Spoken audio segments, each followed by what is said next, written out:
Good morning. Good morning. What's happening, family? Welcome to the show.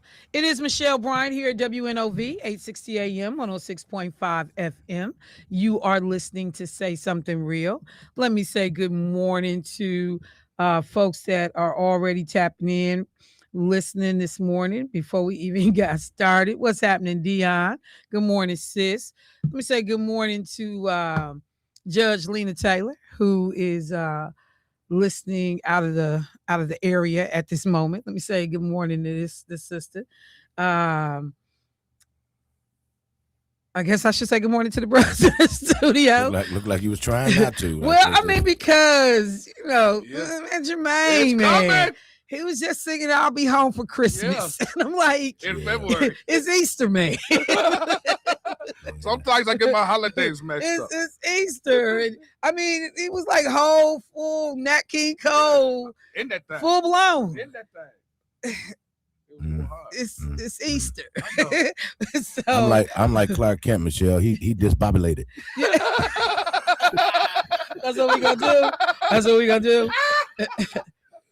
It ain't that funny. That is. Loud Cat was and- here yesterday. He was loud and I wrong. heard He was it. cutting off. Debo came from all the way in the back. It was like, hold on. Y'all gonna let him? Y'all gonna give a pass? Y'all hear what he just said? Yeah, I heard it. I heard it. Just so messed up. I'll go. Hey, Jermaine. Hey, hey. What's that? You almost made me choke. Hey, Jermaine. Well, Shell, you know, Nope, I don't. well, I mean, I figured you would because, you just so intelligent. Nope, don't know. I figured. But, I Yes. got a question. Nah, and this ain't a trick one. So this a real. I was gonna say it is Nah, not Wednesday. It ain't Wednesday. So Okay. it ain't someone What's your asked a question? Wednesday. What's your question? This question is because I've been struggling with this thing. So if women are always right and men are always wrong, then would men be considered correct if they say that women are right? That is a Wednesday question. You know what? I thought about it. That's a Wednesday question. Is it? And on Did I Wednesday, trip you? I will have an answer. I for need you. that. So I need you to think about it over the weekend. Bring and come that back. Wednesday. Bring that back. Because that is a very good question. What was the question again, man? The question is, if women say that men are always wrong and that women are right, would the man be considered right when he say that the women are right? Would the man be wrong when he says that or women are right? Yeah, no, it's a good question, So that's why I will have a full-fledged answer. I need I that. want you to bring it back. and- See, and- this is and- gonna just keep going. In Clark Kent words, it's a substantial. It's what? It's substantial. Jump back and chin. Because Hey, it depends on the We circumstance, right? we not gonna attack her. Well, see, so we're not gonna attribute words to him he hasn't said yet. Debo, though, you should gotta be. Yet being the operative word right there. Because there's a possibility that he may. But we're not gonna preemptively. We're not gonna preemptively. You so stupid. I'm just saying. Man, we ain't gonna do that. But something you ain't said yet. But we know it's coming. We're not gonna preemptively strike. There Clark is a Kent. strong possibility. I mean, the likelihood. He tell me too many times on Saturday, he be like, you know what I'm trying to say. Yeah, Clark, but the people don't know, man. I'm trying to make sure you're saying it right for the people. See, neither one of y'all know how to act. It's just rough. It's just rough. What up, little sis? What's happening? What up, Adeline? You know, I came with y'all. All right, are y'all both okay? We good? Can I move on? We're good. I'm blessed and highly favored. Hey, Oh, I so, didn't even ask you. I like Hey, that hat, Debo. man. That's That hat good. is dope, That's good. man. So where you get that hat from?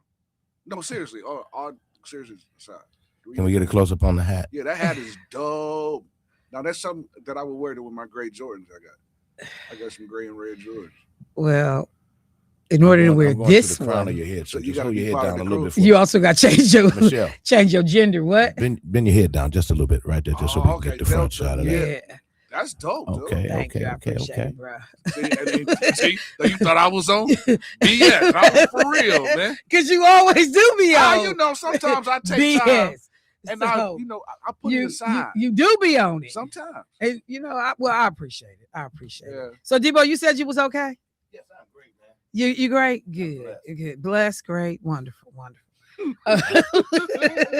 All right. Let me get to this. So first of all, you all, I got guests coming in the 8 o'clock hour.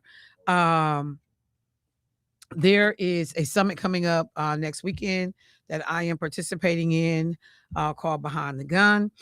And I am on a panel with some other brothers in the community.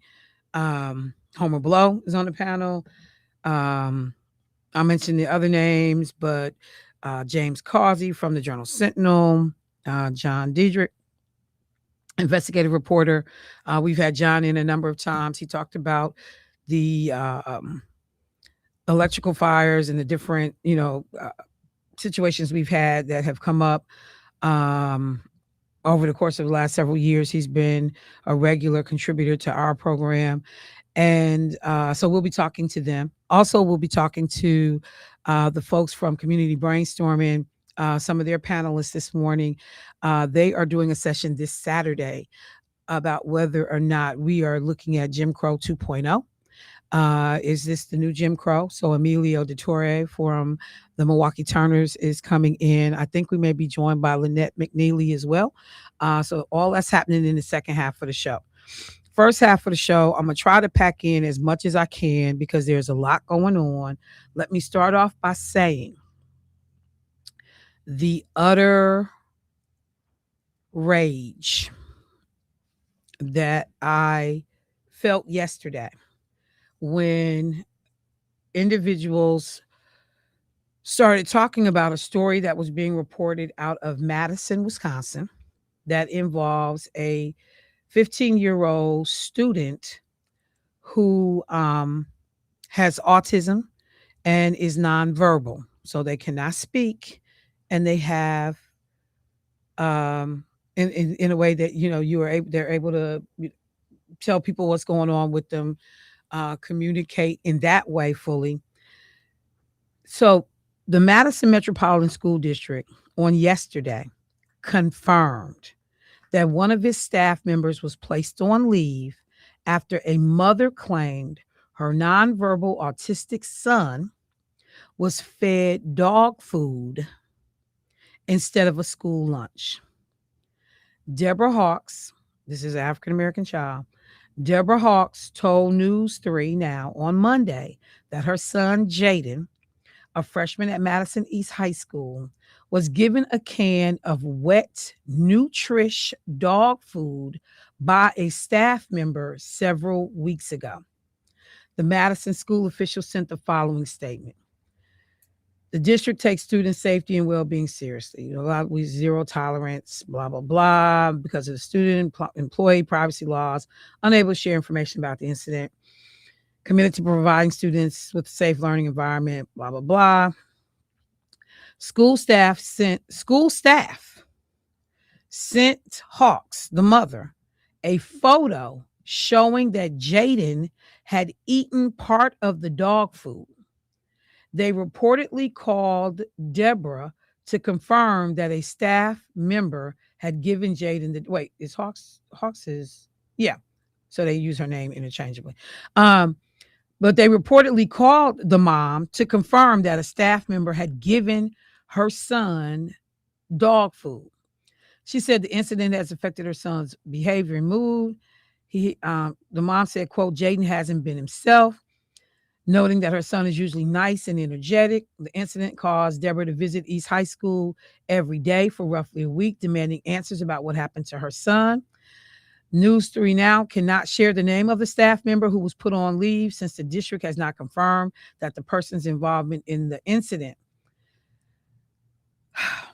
And then in the story, they show this can of dog food. It says premium pate, Nutrish, real beef, and pumpkin recipe. The can is old and beat up looking. And you literally, and this is the actual can. This is the actual photo that a person took a picture of that was aware of what this other staff member had done. So, I got questions. So I'm like, if when did you find out as another person looking on, and whoever took this photo, that when did you find out that the person had done this? Because the spoon or knife, whatever they used to scoop it out, it's still in the can.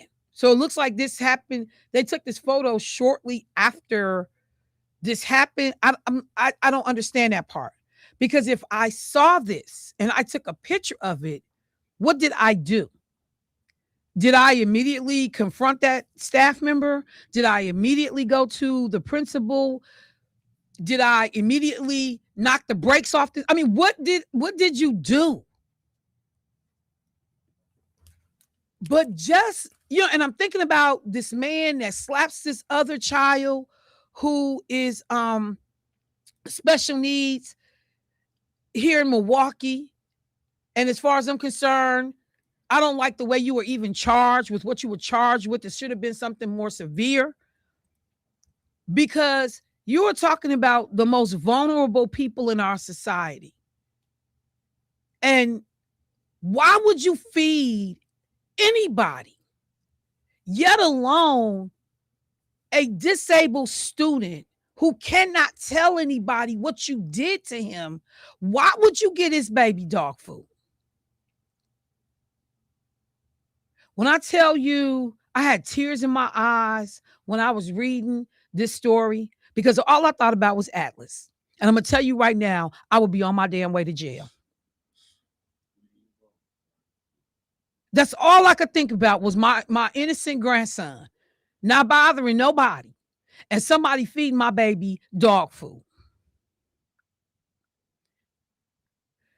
We send these children into these environments thinking that they are safe. And I appreciate people getting frustrated. I know it's a whole bunch of kids that's a handful.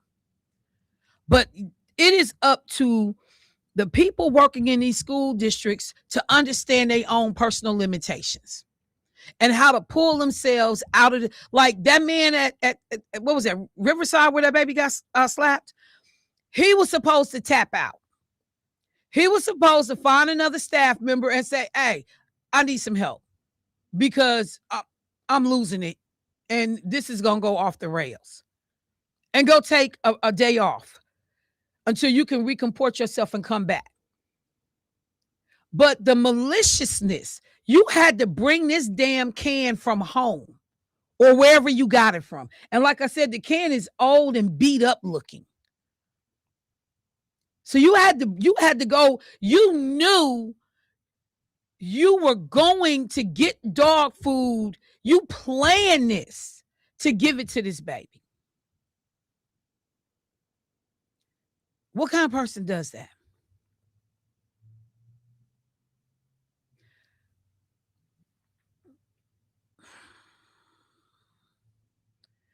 And this the scary part.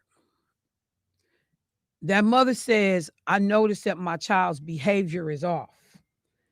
But what if no one ever told her? What if nobody ever told her? And is it the first time something's been done to her child? Would it have been the last time something would have been done to her child? One of our regular listeners to this show, who does not live in Wisconsin, but she checks in every day, she has an autistic baby. I thought of him right away. She sends me photos of him. I'm watching him grow up. I see him all the time. The dog food, somebody wants to know, where did it happen? It happened in Madison, here in Wisconsin, in the Madison school district. At Madison, I think it was Madison East High School. Yeah, Madison East High School. But I thought of our listener, because her baby's autistic.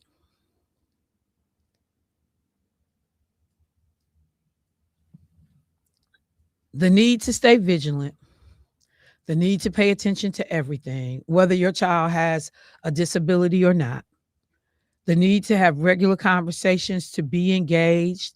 I tell people, you got to understand the need to be cool with people in that building. I remember when I was working over, I was subbing over at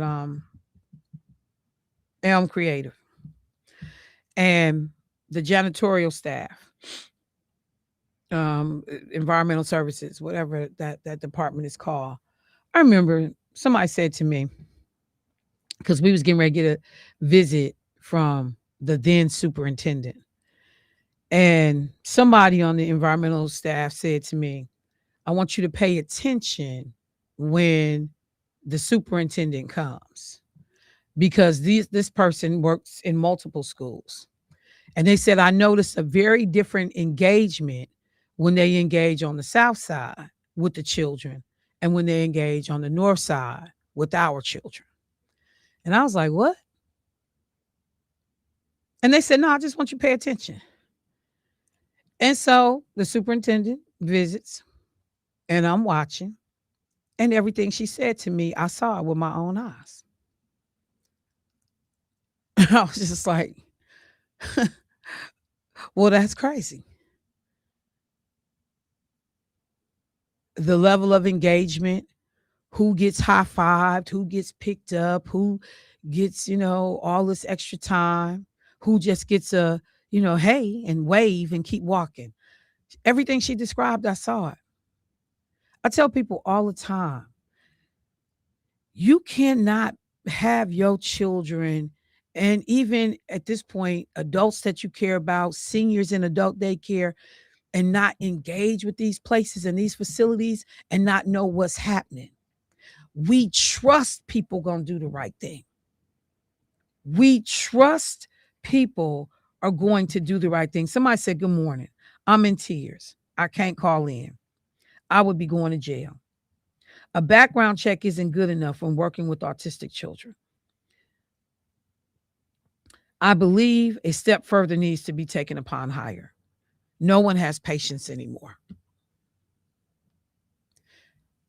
But yeah, you malicious that you decided that that's what I'm going to do. Speaking of children and how people engage with them, let me take a second and talk about a story that has not gotten a ton of coverage because it broke on the same day as the State of the Union address. But I had it in my back pocket to talk about. I heard my girl Laree Daniels Favor, she wore it out yesterday. And the story goes is the notorious Epstein files, okay? NPR noticed that 100 pages were missing from the Epstein files, that they had been, seeing some other documents. They were able to cross-reference what was going on, and they noticed that there were 100 pages with FBI interviews that specifically spoke to Donald Trump's interaction with a minor at that time. That when the DOJ turned over those files, or put that stuff out there, that it was conspicuously missing. But because there were other documents that the media outlets had access to, they were cross-referencing and realized, hey, wait a minute. Something's not here that's supposed to be here. So the Justice Department withheld some of these files that were related to the allegations that Trump sexually abused a minor.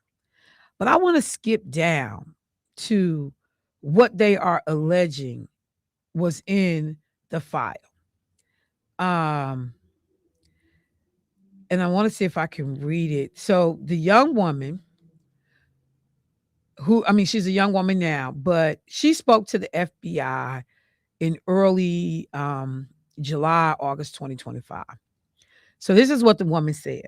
The woman who directly named Trump in her abuse allegation claimed that around 1983, when she was around 13 years old, Epstein introduced her to Trump, quote, who subsequently forced her head down to his exposed penis, which she subsequently bit. In response, Trump punched her in the head and kicked her out. Out of the more than 3 million pages of files released to by the DOJ, a number of the specific allegations against Trump are missing. And they say this woman had 4 interviews with the FBI. They only had one of those interviews included in the documents that they released, and it was benign. It didn't go into the details of what this woman said Donald Trump did to her. But this woman spoke to the FBI 4 different times. They had something what they called the FBI serial report and a list of non-testifying witness material in that Maxwell case. And they found it in there.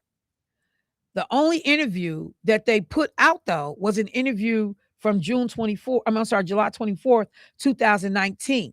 And that interview doesn't mention Trump specifically. So NPR said they were able to go through and review these 3 different sets of serial numbers stamped on files. There appear to be 53 pages of interview documents and notes missing from the public Epstein database. In the first interview account, the woman discussed ways Epstein abused her as a girl, identified him to investigators, showed a cropped photo of the disgraced financier. The woman goes on and they describe the woman. This woman is around today.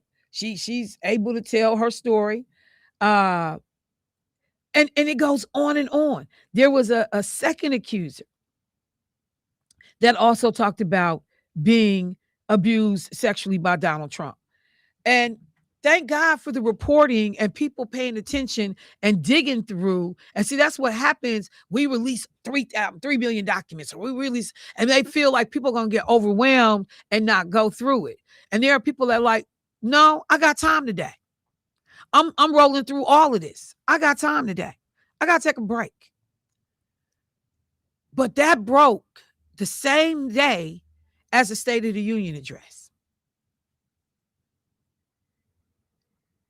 And the DOJ got to figure out how they're getting ready to explain those documents show up in the case against Ghislaine Maxwell before you crooked appointees of Trump had been put in office. Where they at? Where they go? Have they even been destroyed? The president of the United States has women out here who are saying that at the age of 13, he attempted to force them to perform fellatio. And the girl says she bit him. And he punched her in the head. 19 grown women, the first time he ran, accused him of sexual assault. You heard him on the tape saying, grab him by the pee. When you're a celebrity, they'll let you do anything. We've heard the crude comments about the possibility of, if that wasn't my daughter, I might date her.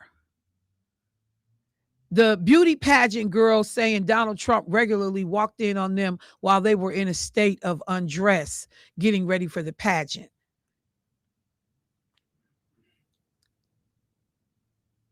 If it walked like a duck and it quacks like a duck,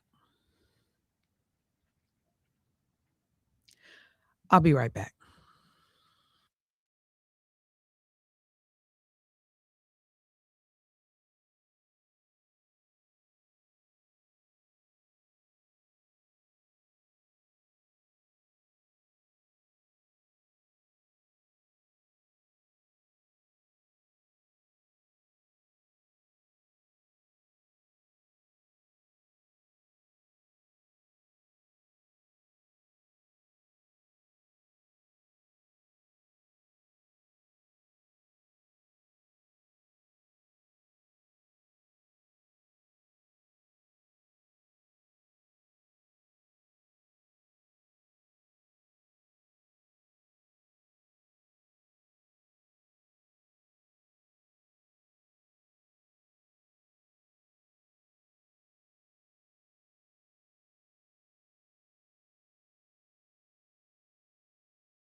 All right, family. Let me go to the phone line. I got some callers that have been on hold. Hey, caller, what's happening? Good morning, Michelle. Hey, Angela, how you doing this morning? I'm doing great, and yourself? Good. Turn your radio down, babe. Yes, ma'am. Okay, gotcha. All right, what's going on? Well, Michelle, yes, about the baby with the dog food. Uh-huh. Let me tell you, I was in tears. If that had, I was a hands-on mother when my girl was younger. I went to the Head Start with them. I sat in the class, checked on them daily until I got a job. You hear me? Okay. But let me tell you this: if anybody had done anything to my children, I've been like you. I've been in jail. Grandchildren right now today too. That's still little. I'll be in jail because that's unacceptable. And they saying they just gave this person a leave. Why the heck he or her ain't fired with the rest of them that watched it and took pictures, downgrading this young man just because he got a disability? Got nothing to do with it. He's still human. Absolutely. Yeah. You know what I'm like saying? He's still human. I don't care if he was purple. He's still human. You got to treat people like you want to be treated. That baby ain't did nothing to you. Absolutely. Nope. You're That baby absolutely right. did nothing to you. And they need to fire the whole staff. All of them need to go. And I give the mother her flowers because she carried herself well. But you know, had it been me, I've been in there wrecking something bad. Yeah, I mean, yeah, because she has to stay cool because she's her caregiver, his caregiver. Right. So I can't snap out and go to jail because then who's gonna take care of my baby? That's right. So all those things have to be weighed and considered. But the emotional toll that it takes knowing that somebody did this to your child, it has to just eat you up on the inside. So I certainly understand, and that's why I said, I'm glad it don't be me. Because Right. I would hope that cooler heads would prevail, but that is so egregious and so disrespectful and just so out of order that it just, man, it pushes every button. Absolutely Yes, every it button. does. Yes, All it right, does. Angela, let me get this other caller. Thank you, sis. All right. I appreciate Good morning, you all. Love you all. Have a good day. All right, thank you, sis. Let me go to the next caller. Hey, caller, what's happening? Good morning, Michelle, and thanks for taking my call. Yes, ma'am. Good morning. I was not expecting to hear what I heard. But you know something? I have to applaud the lady that took the picture. But me, I watch a lot of television. I would have taken that can with a spoon in it, put it in a plastic bag, and I would have made sure I captured pictures of the people that were around. Now, if we go after the people that tell the story, we're not going to get very many people saying anything because she could lose her job. Because you don't know who is head of this place that don't care about blacks. And we have to be mindful of another thing. We don't know how many Trumpies, that's doctors, lawyers, people that are supposed to be looking out for our best interests that are not. So we have to be on our P's and Q's at all times. And I'm sorry, I would tell this woman, I would try to protect her job so that she would not get fired for telling this story because she have a family too. So we have to be mindful. And I know if you hurt one of my children or my grandchildren, but I get so angry. Have you ever been like this? You get so angry about something, you enter into a cool state where you methodically think out every move that you have to make because it's critical. Right. Because if you get locked up, like you said before, who's going to take care of the business? Right. So I had called in purposely this morning to talk about brainstorming, and I'm so glad. And I hope people that have never attended start attending. And sometimes your passion can make you lose your career, just like our judge that dutifully attended brainstorming. And sometimes you do the right thing, and it looks like it's for the wrong reason because of the people that are around. So let's talk to our young people. Let's make them aware because And then, let me just say another thing. Okay. Why aren't people reporting how much money Donald Trump has made since his family has made since he's been in office? And tell me why this woman have to have a jet to fly and take care of immigrant business, and we're paying for it. And we're paying for people to go see games. What's wrong with us as Americans? And they actually clap like little trained seals at his speech. And I'm telling you, I forced myself to watch every word of it. It made me ill to think that he had the audacity to talk. He talked down to us. So you people that are, and the, who is this, the Attorney General for the United States of America? She's just an armed protector of the president. She's not helping him at all. I wonder what I don't want to say the wrong thing. I want anybody to come arrest me, but I wonder what she do at night for him. Mm. And I'd like to know, what do they go to some kind of cult meeting? What makes them so afraid to stand up? I don't want to be in none of those people's presence. They couldn't invite me to a dinner. I wouldn't want to, because I'm going to say what's on my mind. I'd rather die fighting than to die kissing somebody's behind. Thank you for allowing me to speak. I have so much on my mind. But Yes, ma'am. come to the brainstorm. All Get right. up. Because if we don't get up, this is going to be a sad country moving forward. Have a great day. All right. And don't thank get you. weary in Yes. doing good work. Yes, ma'am. Thank you. And just a quick, in response to the question that was raised by the caller, why isn't anybody talking about the money that's being made by Trump and his family? Just so you know, there are folks that are paying attention to it. Some of the data that I quickly was able to come across, and I've spoken about this before, that since his re-election, or since his election, the family has generated about $3 to $4 billion in proceeds. So they talk about Trump Media and Technology Group, $3 billion, of which Trump holds a 42% stake, a major source of wealth, with the stock acting as meme stock, cryptocurrency deals, cash, and gifts. The Trump family has received over $1.8 billion in cash and gifts directly related to the presidency since he has returned to office. The documentary from Melania Trump, which generated roughly $40 million. Melania gets $28 million personally. Legal settlements.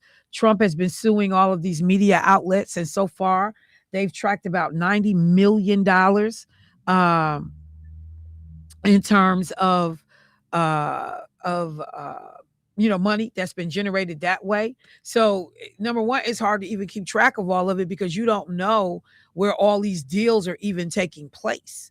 By the time we find out, the pie has already been baked. We don't even see what's being poured into some of these deals that are happening behind the scenes. But yeah, the New Yorker, they did an article that says Trump's profiteering hits $4 billion.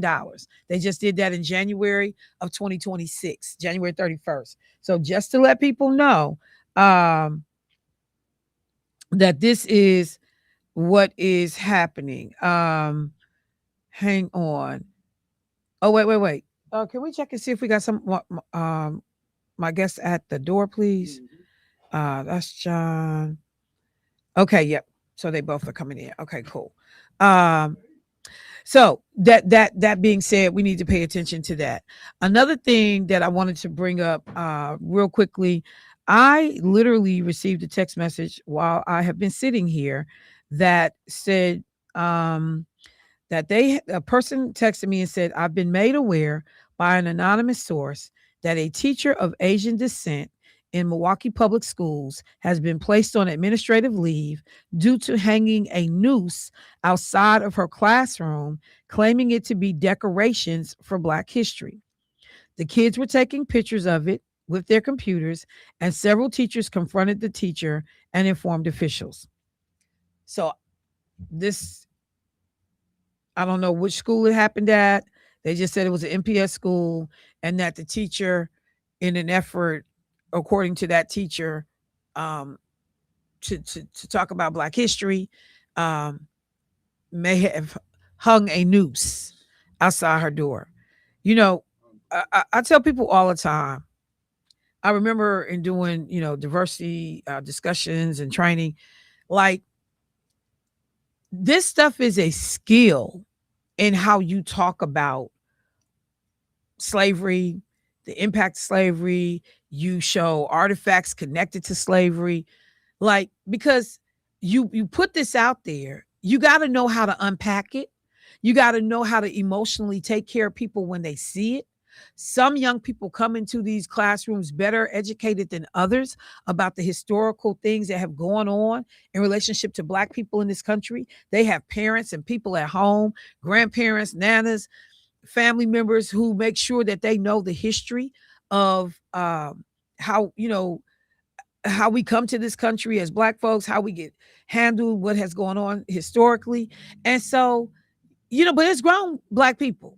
We still talking about, at Miller Coors, when they say that there were, nooses there. And then they showed a story I was looking at where in a fire department, this white firefighter tied a hangman's noose.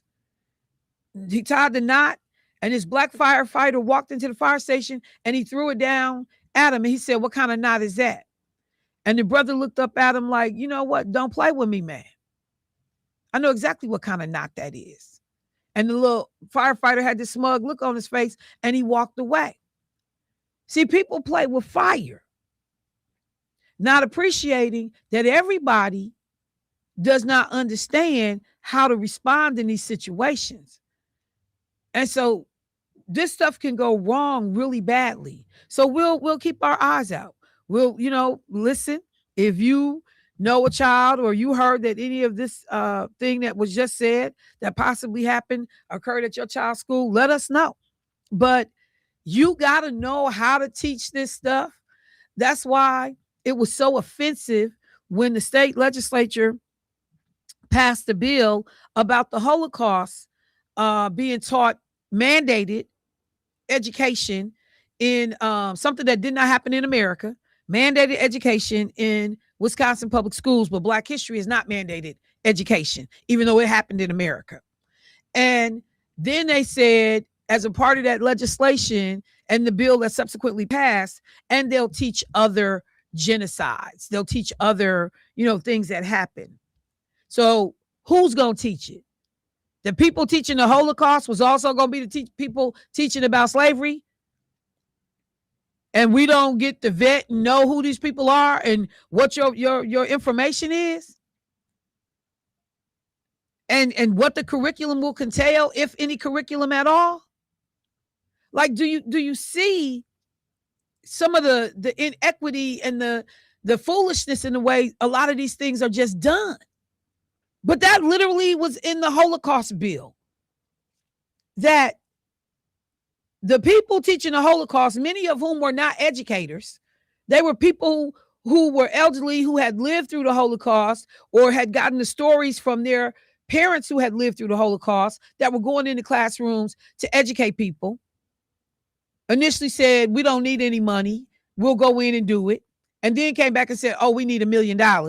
And then the legislature says, oh, well, we'll give you 2. So we can pay people stipends and materials to be able to do it. But it's all done under the guise of we want to educate people.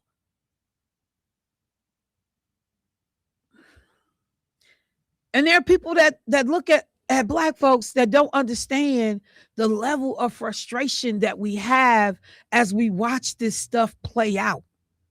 And people try to make us believe it's something wrong with us because I see what I'm seeing and I'm willing to talk about what I'm seeing.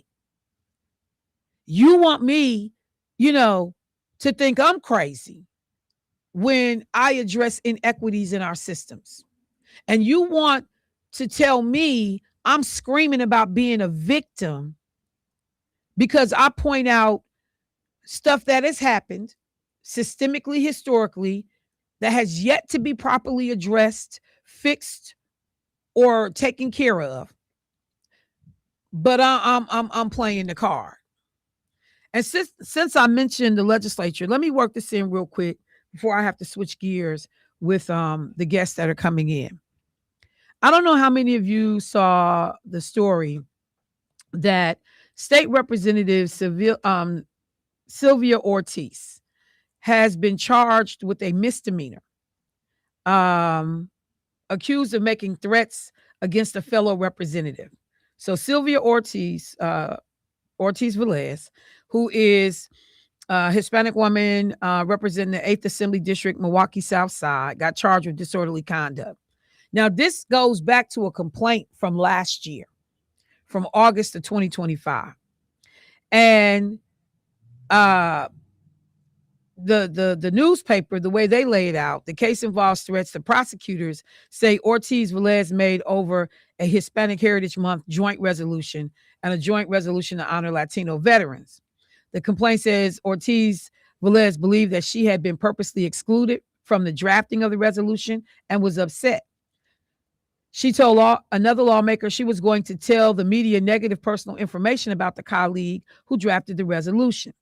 In September 25, the Capitol Police learned of the concerning statements made by Ortiz Velez.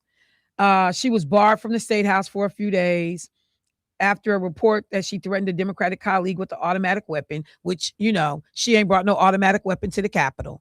And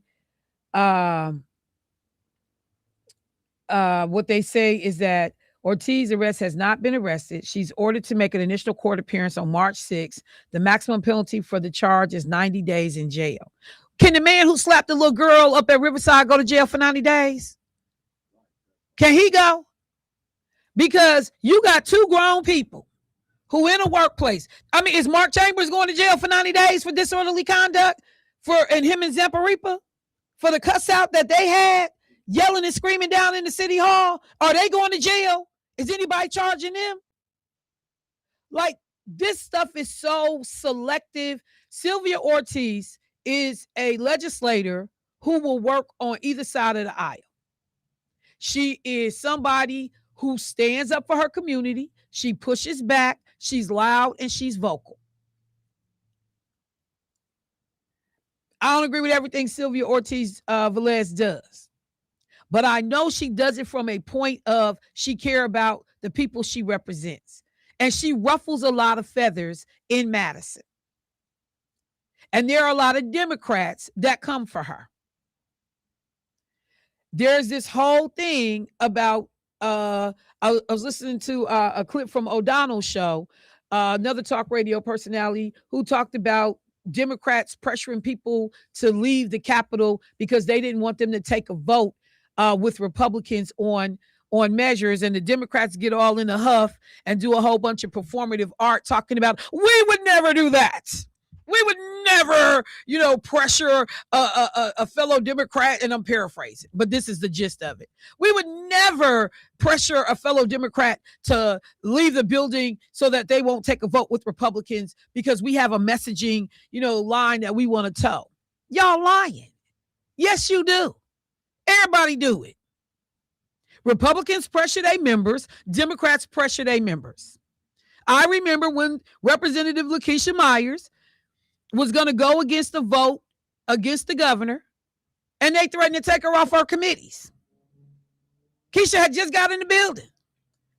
She was taking a vote that initially they all supported. Then one of the unions get in a tizzy and say, no, don't support it. So the governor no longer supports the bill, and Democrats come off of it. And Lakeisha was like, I'm staying on it because this impacts Black women that's CNAs in Milwaukee. This is many of my constituents. And so Keisha wouldn't come off the bill. They literally threatened to take this girl off all her committees because she wouldn't do what they wanted her to do. So don't get on air and lie like y'all don't do the stuff. Y'all do it. But both parties do it. Both parties pressure and bully their members. They both do it. Just like what they did to Lena. When Chris Larson becomes the person in charge in the Senate on the Dem side.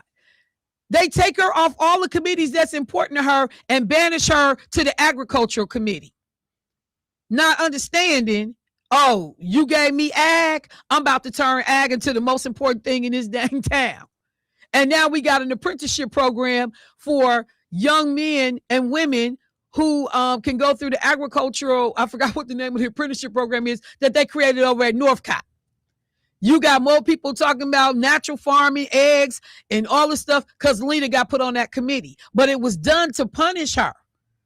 So please don't tell me what y'all don't do to other Democrats. You lying. You do it. The same way Republicans punish their members when they don't stand in line. But I'm just looking at the district attorney's office like y'all on some BS too, because this happened in August of 2025. Oh, guess what? We can ready to be up for elections now. This girl being charged with disorderly conduct for what? The arborist program. I couldn't think of it. But this sister is being charged with disorderly conduct because she was like, y'all tried to leave me off of a resolution involving Hispanic Latino people. Keep playing with me if you want to. I'm going to put all your business in the street. You get a disorderly for that? And then that's my thing. Because, right away, I was like, well, what is the business? And is it true? Well, I know what the business is. And it is true. So I'm just saying, y'all pay attention. Pay attention. Pay attention. The Democrats asked Sylvia Ortiz to lead a building during the redistricting battle about how these maps were going to be fairly drawn. So I don't appreciate Democrats standing, and I tell people all the time, when it comes to talking about this stuff, I'm not playing favors. I don't play favors. And your friends tell you the truth. And I can say to my Democratic friends, many of y'all be on BS. And then you get in front of the camera and feign innocence. I done been messed over by fellow Democrats. Ain't did nothing to nobody, but been messed over by fellow Democrats. So don't play. Don't play with people. Don't play. Don't play with people. Let me take a break and get ready to have our guest in. Michelle Bryant, WNOV 860 AM 106.5 FM. And somebody was like, hell yeah, it say something real this morning. It absolutely is. But y'all will do so much better if y'all just be quiet. Because now you're making people mad that know some of the things that do go on in that building. Stop playing with people. I'll be right back.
Probably not, just because of the time frame I'm on.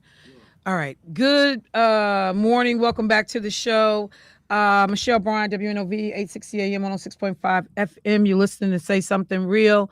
That title is completely apropos for the conversation I'm about to have this morning. So I told you all that I was going to be joined in studio by James Causey from the Milwaukee Journal-Sentinel, John Dietrich, as well, investigative reporter, Milwaukee Journal-Sentinel, all things, like pay attention. You need to understand what's coming down the road.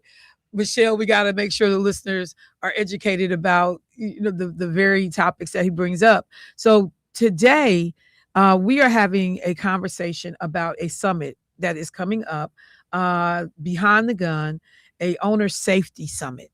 And so first of all, let me just welcome you both to the studio this morning. Good morning. Good morning. Good morning, Michelle. Thanks for having us. And I just want to say, James Causey come up in here with this blue and white scarf on. I'm feeling some Phi Beta Sigma vibes all up in the room. Let me say hello and good morning to my fellow D9 member. Hey, I like the scarf though. Rock that. And it looks good on the black. It looks good together. Thank you. But you guys are in this morning for a very serious conversation. John, if I could start with you, because trying to figure out how we get to this point, why this becomes a need. Can you give listeners a little bit of the backstory and just remind them what you do and how we get here? Sure. Yeah. Thanks for having us again. Yeah. This it's a story that starts really. I've been reporting for the Journal-Sentinel for more than 2 decades in Milwaukee. A lot of that covering first law enforcement, then courts, and then on our investigative team. And a couple of years ago, I was challenged to do a project through Marquette's O'Brien Fellowship, and the guidance was pretty vague. It was like, do something on guns. I was like, okay, well, that's okay. Like that's often talked about, often covered. What's new, what's different.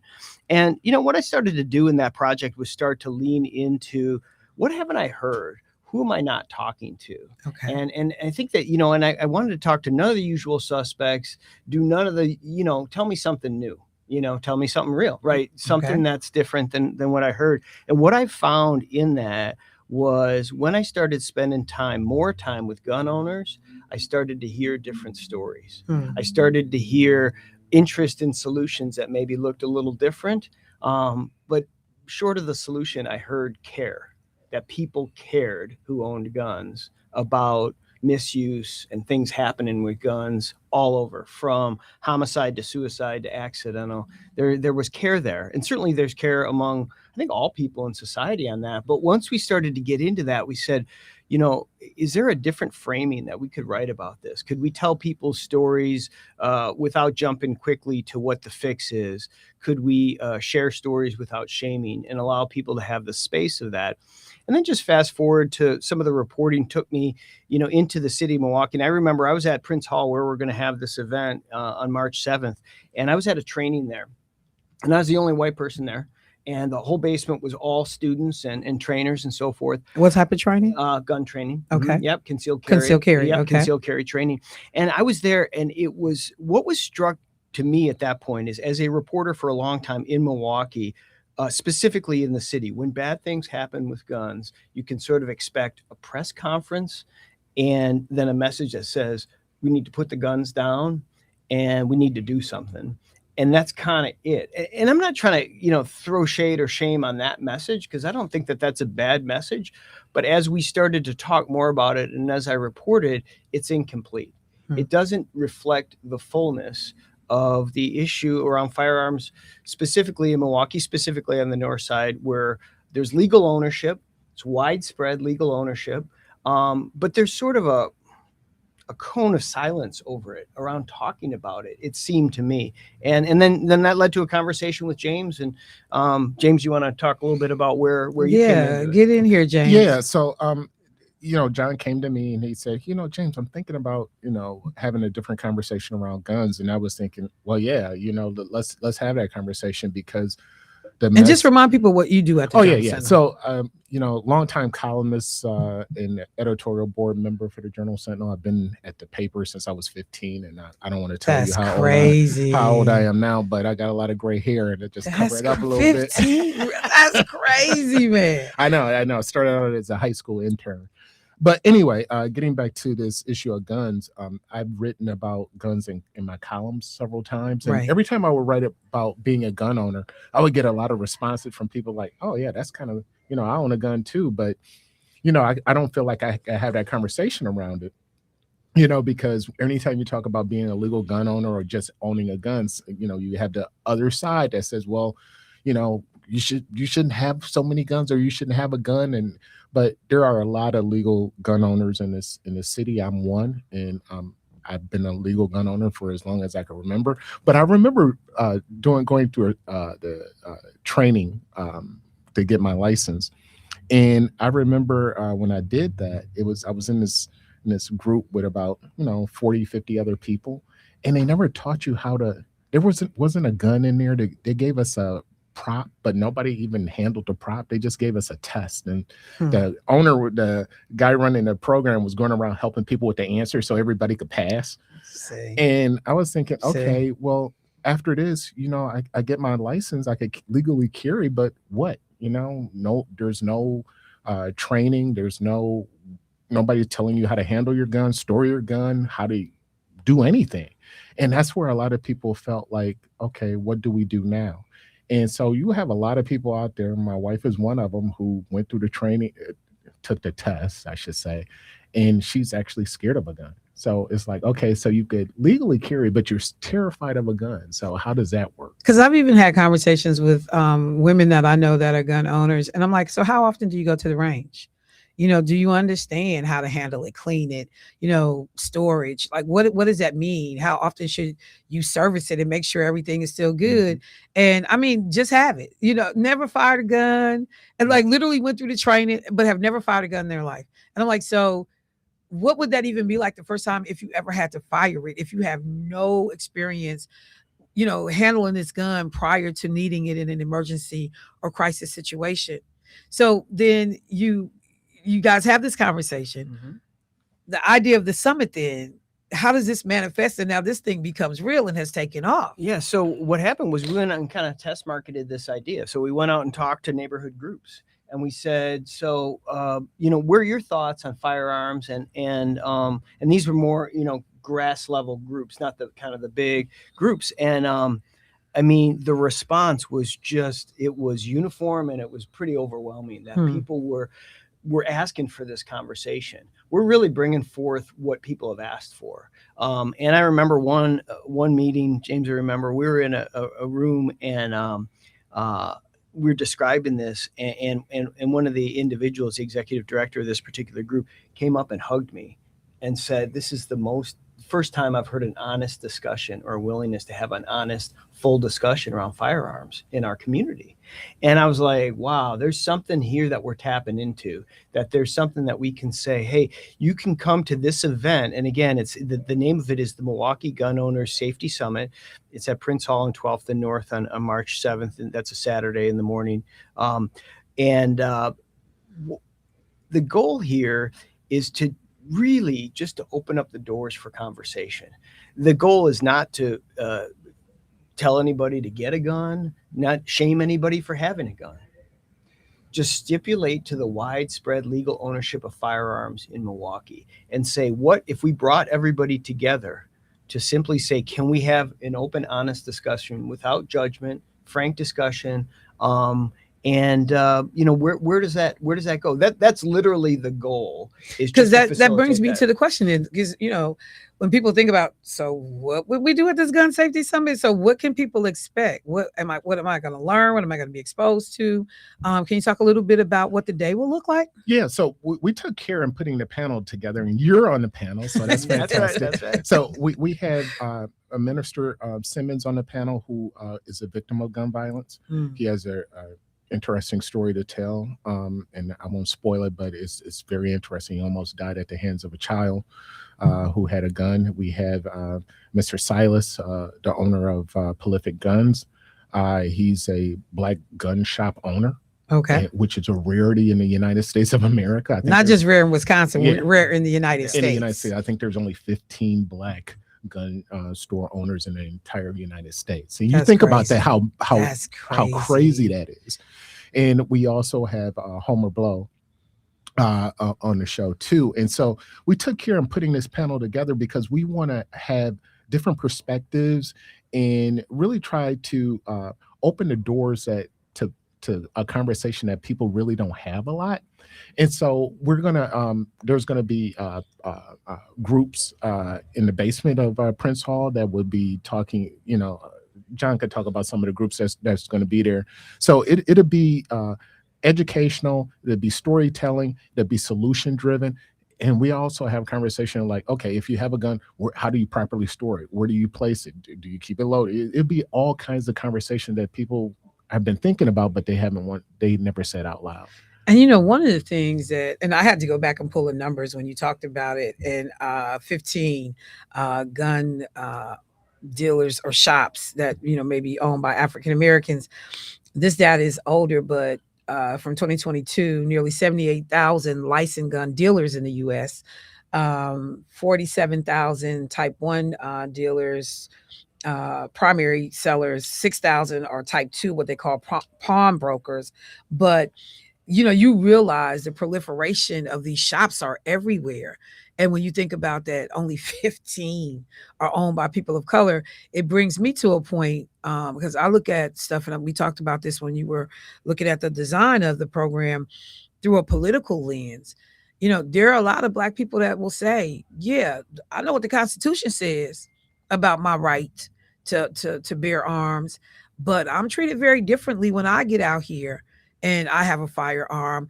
Therefore, it makes me cautious about carrying one. But I also remember the fear that people had when they saw people riding in their neighborhood, white men on the back of a truck, riding down Fond du Lac, AR-15s in hand, and Black people were terrified. One of the things that I don't have the statistical numbers behind me to prove it, but I don't believe that a huge swath of African-American homes have firearms in their home in comparison to other communities, particularly white communities. So, that part of this whole thing, I think, was interesting to me too. And I've said to people, I believe in gun ownership. But what do you think about that belief or that assertion that I have? And will that piece of it be addressed? And I think probably I'll be the one to help address it. But that this gun ownership thing is not even, it looks different from community to community. Oh yeah, it definitely does. I mean, just think about it. If there was a thought of opening up a gun shop in Milwaukee, how the reaction would be. Do we have any gun shops in Milwaukee? No, we do not. Just imagine what that reaction would be. It would be protests. People would lose their minds. I think I'm pretty sure it would be protests. But they have they have shops in other places and in burbs. And I mean, we had one right here on Appleton, yeah. But they said there was a lot of straw buys going on. Mm-hmm. One person coming in, I'm Michelle, I'm going to come in and buy a gun for James, who, potentially couldn't have been able to get one. So, but I remember there was a gun shop. But just imagine this though. Imagine if we did have a gun shop and there was a responsible gun shop owner who taught you how to act when you came around a gun, how to properly shoot, how to properly store your gun, having those conversations about mental health before you purchase a gun. Mm-hmm. Just imagine how that could change the conversation. I think we need to start thinking like that because there are enough guns in the United States to arm every man, woman, and child. So there's a good chance that your child or someone that will come across a gun sometime in their lifetime. So you want them to be prepared to how to handle or deal with that situation when they come across it. Somebody just texted me. They said Shepherd Arms in Germantown is also Black owned. That is true. Mm-hmm. Okay, so I wasn't familiar with them. So yeah, we have two in the Milwaukee area, which makes it even more. Damien Shepherd is African American as well. I just piggyback on two things you said, Michelle. One was that I think it is relevant to get curious about the history of firearms ownership in the country, and sometimes, questionable application of constitutional rights. Right. Especially when you look at fire. In fact, I'm writing a piece right now about a new group that's coming together, a national group, but they're hoping to bring their message into Wisconsin. And it's a group of gun owners and more anti-gun owners that are coming together to say, hey, is there something we could bring here? But in their study, they talk about the racist background of the application of the Second Amendment and how prohibitors were not equally applied. And if you go back to 1798, where some of this started, up to 1940, which is kind of where the regulations for ATF sort of pause, a lot of that was really driven by racial segregation and suppression of African-American firearms rights. The other thing, though, to piggyback what James was saying, too, is that the idea of education, to me, is a rallying point. Mm-hmm. Gun owner, non-gun owner, training, that's a point of rallying. And as one person pointed out, they said, well, the education is happening. It's just, what kind of education is it? Yeah. I mean, it's so, like, this is completely left field, but it reminds me of parents who don't want to have the talk with their teenagers. And people are like, they talking. They're just not, you don't know what the information is they're getting. So you should be the one to have the talk. And in this case, I'm talking about the sex talk, but they're having it. You need to be the one. You want to make sure they're getting the correct information. I think the same thing is applicable when you talk about gun ownership. So how long is this day? I mean, and is there a cost to attend? It's totally free. It's going to open up, as James was saying, we're going to have an info fair in the basement. Right? Okay. So that's going to be really interesting. We're going to have gun stores down there. We're going to have Safe and Sound, the Milwaukee Fire Department, just a whole mix of what we call kind of strange bedfellows. Okay. Who maybe haven't met around this, but that'll be all open and free. But at some point, all these people are points of contact. That's right. Depending from purchase to discharge. That's right. And what that looks like. And this is also just an idea of a thought symposium, to bring people together who maybe haven't come together on this issue. We did a similar thing in Wausau a couple of years ago around mental health and firearms. And we still see the fruit of those contacts that were made in Wausau, because the issues are different in the northern part of the state. So will there be any mental health folks on site in yes, terms of those people that are vending wellness, there'll be wellness people on the floor. So we're going to start, the panel's going to start at 10 and go to 11:30. Okay. And so James and I will co-moderate that. We're going to have folks there present who can help with people who have experienced trauma and maybe feeling triggered by this. So we'll have to come around those folks, and then at 11:30 we'll kind of break the discussion at that point, continue the talk, but then also have the info fair downstairs, refreshments. Again, everything's free. Prince Hall, 12th and North. So doors at 9. The event starts at 10, and then we'll be done about 1 o'clock. Somebody wanted to know, is this something that they should consider bringing their children to? That's a good question. So we thought about that and we considered that. And one of the things that we said, we were going to see how this event went and the possibility of having a conversation with children later on. Okay. Since they come across guns, and we all always hear those tragic stories. A kid picked up a gun, shot his brother, sister, shot himself or herself. And so we were thinking about having that conversation later. But first, we wanted to see how this conversation goes. We did invite some officials from MPS to be at this event, so they could see how it goes, so we could probably partner with them later on. And I just thought about when you said MPS, I was watching, I don't know if that was down in Racine, Kenosha School District, but a school district here in Wisconsin. I guess they just got done going through the whole thing about getting metal detectors put in their schools. Mm-hmm. And so they were talking about the community's response to that. And some folks saying, yeah, I feel a lot safer now. But so we appreciate that this is a part of life. It is. And we have to figure out how to deal with it responsibly, how to talk about it, how to make people comfortable to the extent that we can be, and how to minimize the harm and damage that's done when things are used, incorrectly. So as we wrap this morning, I'm looking for either of you, both of you, just to talk about if there are people sitting on the fence, like, I'm not sure I should attend, or, what's the benefit?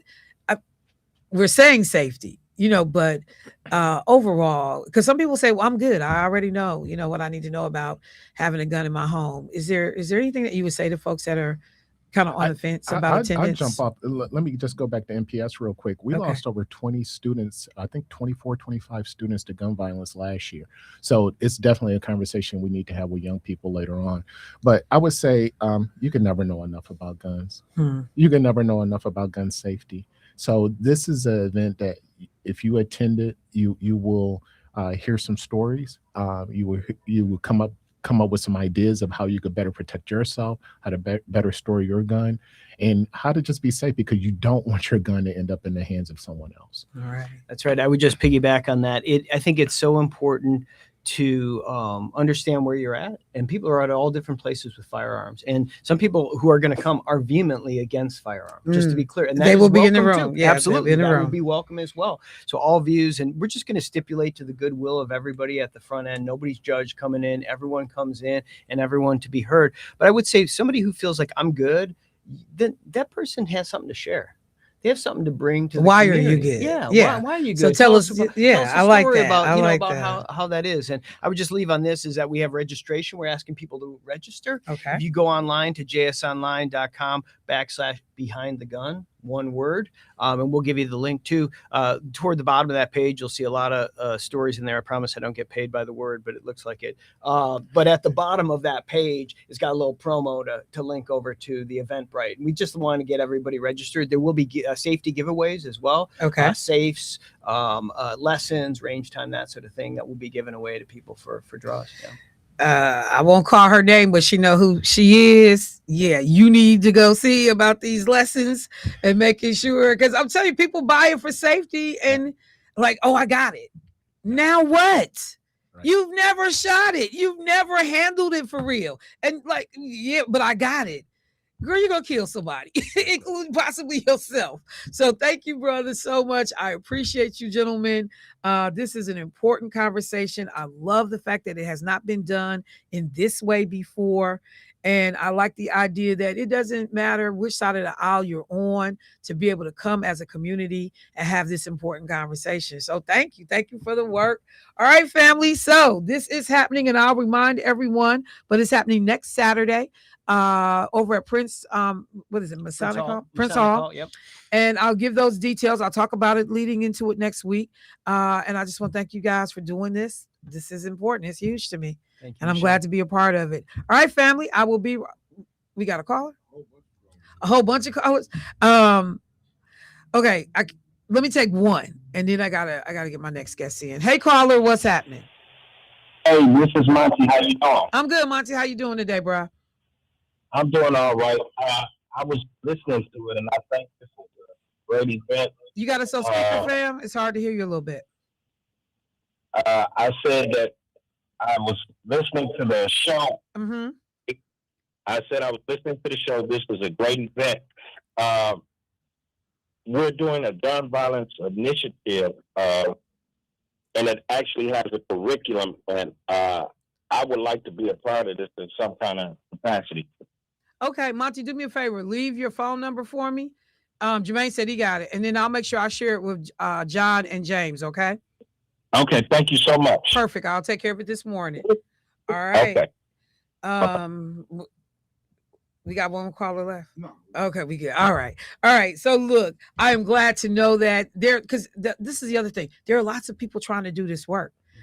We've been doing it in silos. Lena Taylor's favorite word. We've been doing it in silos. And so this is a great opportunity to bring people together with this common cause. I love it. Thank you guys so much. All right, family, I got to take a quick break. Next up, we'll be talking to community brainstorming. Jim Crow 2.0. Is this a thing? Do we need to be worried about it? We'll be right back.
All right, family. So we rolling this morning. I told you I had another set of guests that were coming in. I am pleased to welcome in the folks from Community Brainstorming, storied organization. When I talk about, thinking about cutting my political teeth, learning who all the players are, being in the rooms with people you would never think you would have access to. And it's like, they eating grits right across the table from me. Okay. You get to see people in our community that literally are the folks making decisions about so many facets of life that impact us. So I'm pleased to welcome to the studio this morning none other than Miss Lynette McNeely. Good morning. How you doing this morning? Oh, wait, now she look like, I think she's still here. Luke from yesterday, because I thought I saw it. She got that blazer on, but I thought she was going to break out. And then another, I was going to say brother, because he is definitely somebody that is kindred. You would say from another mother. He is kindred, spirit in here. Emilio DeTore. When I say frontline, been out here a long time making sure that people's rights were protected. The community is educated and doing a phenomenal job over at Milwaukee Turners. Mm-hmm. So we're going to get these folks in. This is a quick conversation, but a very impactful and meaningful reason why we got them in the building. So Lynette, let me open up with you since you are with Community Brainstorming and just help people understand why we're talking this morning. Well, Community Brainstorming Conference Breakfast Forum has been an organization started 40 years ago.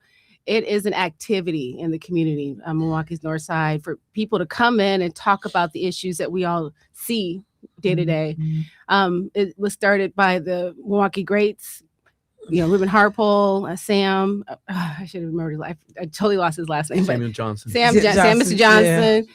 And a lot of those players are still involved in whatever capacity, but we need new blood. We need this next generation to come out and help facilitate some of these meetings. But we meet every fourth Saturday of the month, and we talk about the pressing issues that affect Milwaukee's North Side. And we believe that if people can talk and discuss these issues, they can be part of the solution. So the programming is diverse. It's a different topic every month. Yes. And the program and the people are diverse. Yes. And so this month, the conversation about Jim Crow. Yes. And connecting that to what we see going on currently with immigration and ICE and how, we are concerned about the rights of others being infringed upon, but helping our community understand there is a connection when we have this conversation. Emilio, let me bring you in. Tell folks what you do over with the Turners. Sure. I'm the executive director of the Milwaukee Turners at Turner Hall. We're the city's oldest civic society, started in 1853. We're older than the police department. When you take a look at our long legacy of history, we were founded by immigrants and refugees and abolitionists. So when you hear about Sherman Booth, working with folks like Ezekiel Gillespie and breaking out Joshua Glover, those were Turners who broke down those walls. And that's a proud legacy we continue. Yeah, your chest stuck out a little bit. Let's get those races. He did the work. I see your chest stuck out. And so we also have a gym. You do. I remember when great facilities with rock climbing, right? Yeah, it's the longest continuously run gymnasium in the United States. Trained 6 Olympians there. In the United States? Yeah. Okay, so we got to have you in just on a whole nother show to talk about what's offered at the Turners. Sure, anytime. All right, let's do that. But in terms of this conversation, listening to the spot that's running right now, when we talk about this whole concept of Jim Crow. Yeah. And, Black people will definitely walk in the room like, oh, yeah, we about to talk about some Black stuff and some issues. And then you will also hear this conversation about ICE. Yeah. Can you make a connection for these two things for people? I feel I can. The plight, what Black folks underwent during slavery is not the same thing that immigrants are undergoing now. But I believe that ICE are inheritors of a mantle of evil, of racism, that was started way back in the efforts to enforce slavery. So you take a look at the lantern laws in New York, where Black folks and Native American folks had to hold a lantern next to their face in the evening time. You take a look at the slave catcher laws in South Carolina, where they were stopping and terrorizing and forcing people to ID and kicking in their doors. These are the same tactics of white supremacy and terrorism then that we see today. Right. It's just now they have Kmart balaclava and Menard's discount rack fatigues. But the behavior and the evil is no different. And they may not have a white hood over their heads, but they have a white hood over their hearts. Right. So you want to say something? Right. Yeah, just to kind of piggyback off of that, there is a connection between how the algebra is the same, right? How the government treats a group of people and without dignity or respect or with constitutional protections. And so why are we discussing ICE enforcement and Jim Crow? We've had some people express a frustration that there may be a comparison between the two. And so we figured, why don't we have that conversation? History does provide a lens, right? And with Jim Crow policing, things were a little different. Under slave catching was a little different. Certain communities were still, though, heavily monitored. There was broad enforcement powers at the time. And so you saw that they used that policing to create fear, and fear shaped the daily life.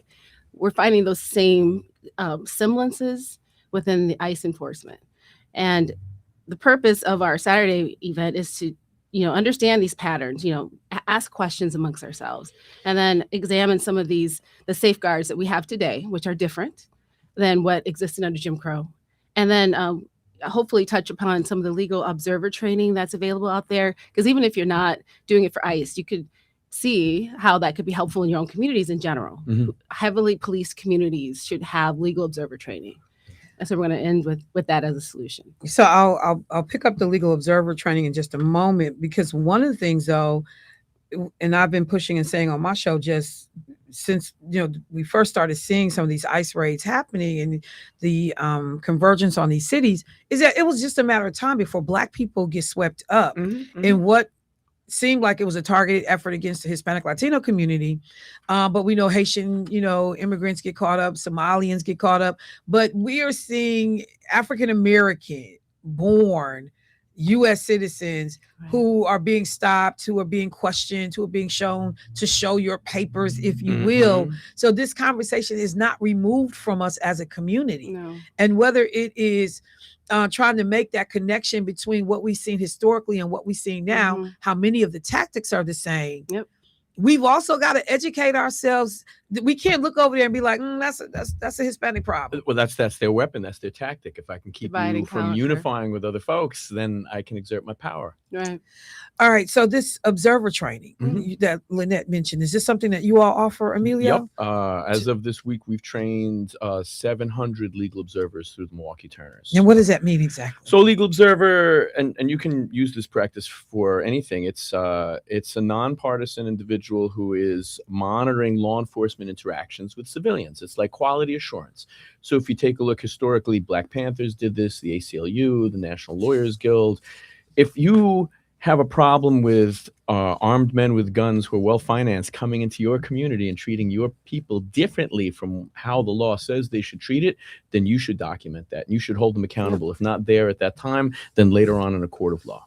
But does this speak to, I know the concerns that were raised in Minneapolis, folks were being threatened by law enforcement. Put your phone down, put your camera down. You can't stand here.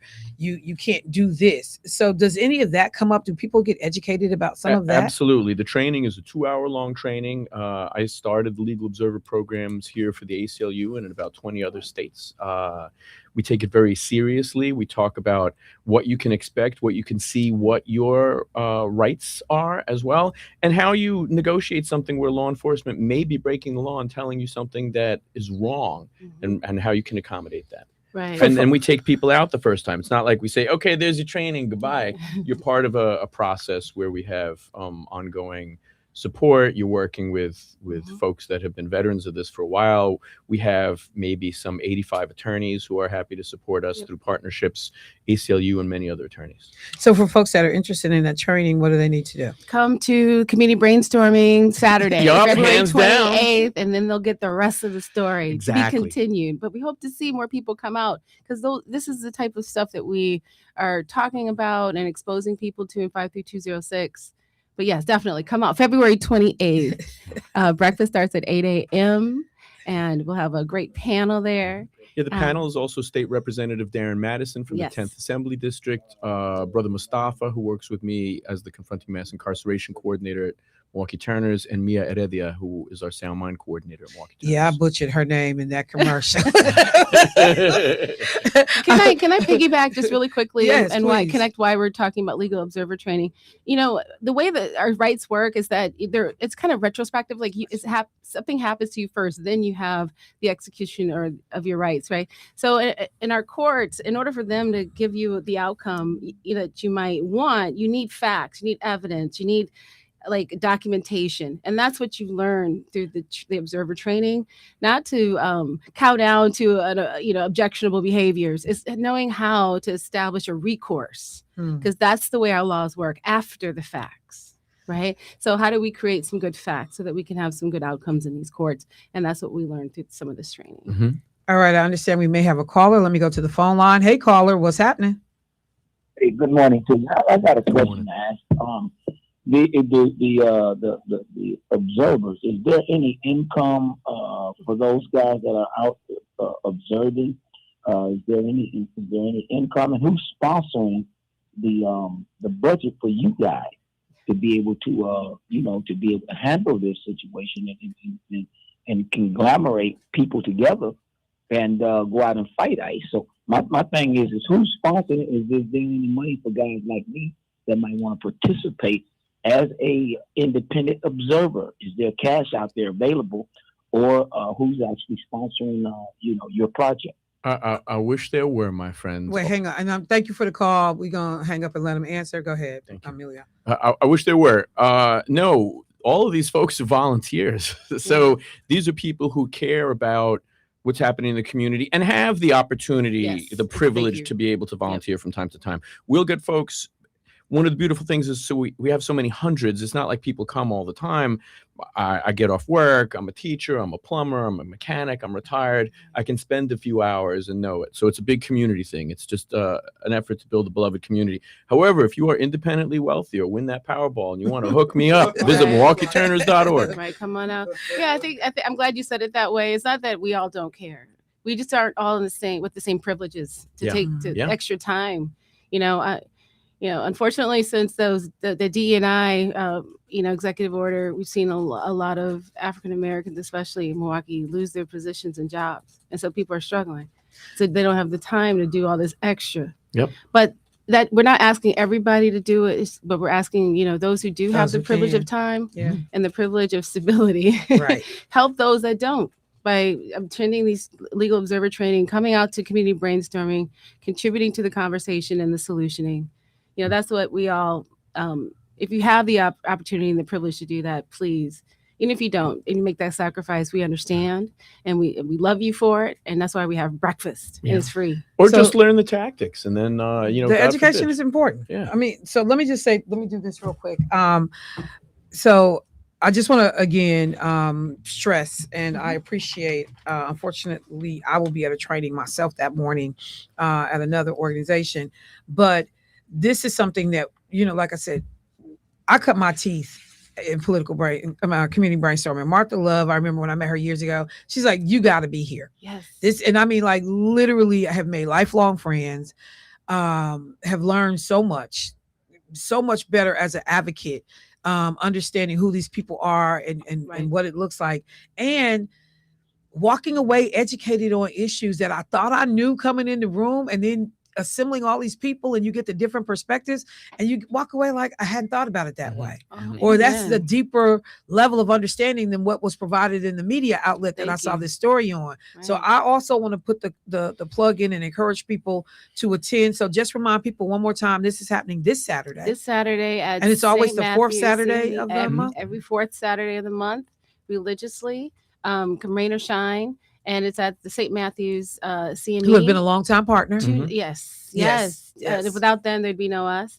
At 2944 North 9th Street. And come out, ask questions. You're in a safe place. You can ask questions, express concerns, hear multiple perspectives, and be a part of the solution. Coming to community brainstorming, you don't have to agree, but you do deserve a safe place to ask questions and talk. And that's what we are so proud to have that as a resource in Milwaukee. I encourage people to contribute financially to community brainstorming. The Milwaukee Turners are proud fiscal Go on. donors. And, Say more. You have a lot of great sponsors here in NOV and a lot of folks. If you give $20, if you give $1,000, if you give $2,000, this is a 40-year legacy. This is the only, this is the longest continuously running Black-led forum I know of in the state. Emilio. People need to contribute Snap. financially. Put your money where your mouth is. All right. Love Let me it. see. Hey, that's why he the You can EDO. go to our website. If you are interested in donating, we do have a website. It's pretty comprehensive. communitybrainstormingconference.org. Full words. Yeah, but So go hey, online easy and enough help to us out. remember, though. Easy enough to remember. Easy to remember. All right, y'all. That's my show for today and this week. It was a lot to talk about. I appreciate everybody for letting me roll through these topics this morning. Look forward to coming back next week. Thank you to my guests. Thank you to Martha Love for helping get this set up. I appreciate it. I don't know. We could do that I'm sorry. What did you say? So we love Martha. Problem solver. Delta's in the house. We've had D9 members represented this morning. So I thank you, Emilio. You family. Yeah. And look, y'all be safe this weekend. It's a lot to do. Let me remind people that are interested in the budgeting process for Milwaukee Public Schools. They are meeting tomorrow as well over at Pulaski High School on the south side. That is at 10 a.m. So if you can't make this meeting, but you were interested in that education meeting, make sure that you are aware of that. But you can also go on Tuesday, March 3rd to Riverside at 6 p.m. So, juggle your schedules accordingly, but go somewhere, be engaged, be involved, help be a part of the change that we need. With that, bros in the studio. Yeah. Appreciate you, family. Have a good weekend. Have a good weekend. Yeah, Come on. Friday. It's a working weekend. I wish it was a weekend. All right. Or is it? Don't start your questions. Thank you both. I appreciate you. Thank you. All right, family. I'll talk to y'all next week.